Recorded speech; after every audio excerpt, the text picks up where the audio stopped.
Hello everyone, this is Arzu. I welcome you all in Arzu's Academy of Excellence. So how are you all? I hope you all are doing well. So students, जो आज हम discuss करने वाले हैं वो है learners diary Hindi के लिए. ठीक है, क्लास 7th की लर्नर डायरी हम डिस्कस करेंगे जो कि आपकी बुक मल्हार की है. ठीक है, तो मल्हार की चैप्टर नंबर 3 को, अध्याय 3 को, जिसका नाम फूल और कांटा है. ठीक है, अध्याय 3 मल्हार का कक्षा 7वीं का फूल और कांटा, जिसको कि हम डिस्कस करने वाले हैं आज. ठीक है, तो सबसे पहला पॉइंट जो आपका रहेगा वो वही रहेगा, इस अध्याय से मैंने क्या सीखा. तो इसके सब पार्ट्स आ जाएंगे. इस अध्याय से मैंने सीखा कि जीवन में सुख और दुख, सफलता और कठिनाइयाँ साथ साथ चलते हैं. जिस प्रकार गुलाब के सुंदर फूल के साथ कांटे भी होते हैं, उसी प्रकार जीवन में अच्छे अनुभवों के साथ चुनौतियाँ भी आती हैं. देन मैंने जाना कि कठिनाइयों से घबराने के बजाय उनका साहस और धैर्य से सामना करना चाहिए. इस पाठ ने मुझे सकारात्मक सोच, आत्मविश्वास और परिश्रम का महत्व समझाया. देन मैंने यह भी सीखा कि हर कठिनाई हमें कुछ नया सिखाती है और हमें अधिक मजबूत बनाती है. अब मैं जीवन की समस्याओं का सामना धैर्य और समझदारी से करने का प्रयास करूँगा या करूँगी. गर्ल्स हैं तो करूँगी, बॉयज़ हैं तो करूँगा. ठीक है जी. देन अब इस अध्याय में मुझे क्या रोचक लगा. ठीक है, तो इसमें फर्स्ट पॉइंट आ जाएगा आपका, मुझे इस अध्याय में फूल और कांटे के माध्यम से जीवन की सच्चाई को समझाने का तरीका बहुत रोचक लगा. लेखक ने सरल और प्रभावशाली भाषा में गहरी सीख प्रस्तुत की है.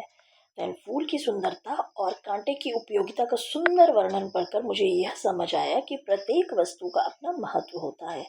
इस अध्याय के उदाहरण मेरे दैनिक जीवन से जुड़े हुए हैं. फिर इसे पढ़ते समय मुझे जीवन को सकारात्मक दृष्टिकोण से देखने की प्रेरणा मिली. इस पाठ का संदेश मेरे मन को बहुत अच्छा लगा और मुझे सोचने के लिए इसने प्रेरित किया. ठीक है, तो ये 3 जो हैं ये आ जाएंगे इस अध्याय में मुझे क्या रोचक लगा के लिए. ठीक है, उसके आगे आपका आ जाएगा जी, इस अध्याय ने मुझे क्या चुनौतीपूर्ण लगा. इस अध्याय में मुझे क्या चुनौतीपूर्ण लगा, what I found challenging in this chapter. जैसे कि आप इंग्लिश वाले में कर रहे हैं तो उसी तरह से इस अध्याय में मुझे क्या चुनौतीपूर्ण लगा. तो यहाँ आ जाएगा, इस अध्याय के कुछ कठिन शब्दों और अनेक अर्थों को समझने में मुझे थोड़ी कठिनाई हुई. लेखक द्वारा दिए गए प्रतीकों और उनके गहरे भावों को समझने के लिए मुझे पाठ को कई बार पढ़ना पड़ा. देन कुछ प्रश्नों के उत्तर अपने शब्दों में लिखना मेरे लिए चुनौतीपूर्ण था. पाठ का मुख्य उद्देश्य या संदेश पूरी तरह समझने के लिए मैंने शिक्षक के मार्गदर्शन और कक्षा में हुई चर्चा का सहारा लिया. ठीक है, नियमित अभ्यास और पुनरावृत्ति से मेरी समझ पहले की अपेक्षा अधिक स्पष्ट हुई है. ठीक है, रेगुलर प्रैक्टिस और बार बार आपने उसको रिपीट किया, रेपिटेशन से जो है आपकी समझ जो है वो पहले की अपेक्षा अधिक स्पष्ट हुई. अब मैं इस अध्याय के भावों को अपने जीवन से जोड़कर बेहतर ढंग से समझ सकता हूँ या समझ सकती हूँ. ठीक है, गर्ल्स सकती हैं और बॉयज सकता हूँ लिखेंगे, बाकी एज इट इज ही लिखना है आपने. देन 4th पॉइंट आ जाएगा आपका, इस अध्याय को और अधिक रोचक बनाने के लिए मैं क्या कर सकती हूँ. क्या कर सकते हैं आप, मैं इस अध्याय का नियमित रूप से वाचन करूँगा या करूँगी और कठिन शब्दों के अर्थ लिखकर उनका अभ्यास करूँगा या करूँगी. मैं अपने मित्रों और शिक्षकों के साथ इस पाठ के नैतिक संदेश पर चर्चा करूँगा या करूँगी तथा उससे मिलने वाली सीख को अपने जीवन में अपनाने का प्रयास करूँगा या करूँगी. ठीक है, मैं प्रकृति से जुड़े अन्य प्रेरणादायक पाठ और कविताएं भी पढ़ूंगा या पढ़ूंगी, जिससे मेरी समझ और रुचि बढ़ेगी. इस अध्याय से संबंधित चित्र बनाकर या गतिविधियों में भाग लेकर इसे और रोचक बनाऊंगा या बनाऊंगी.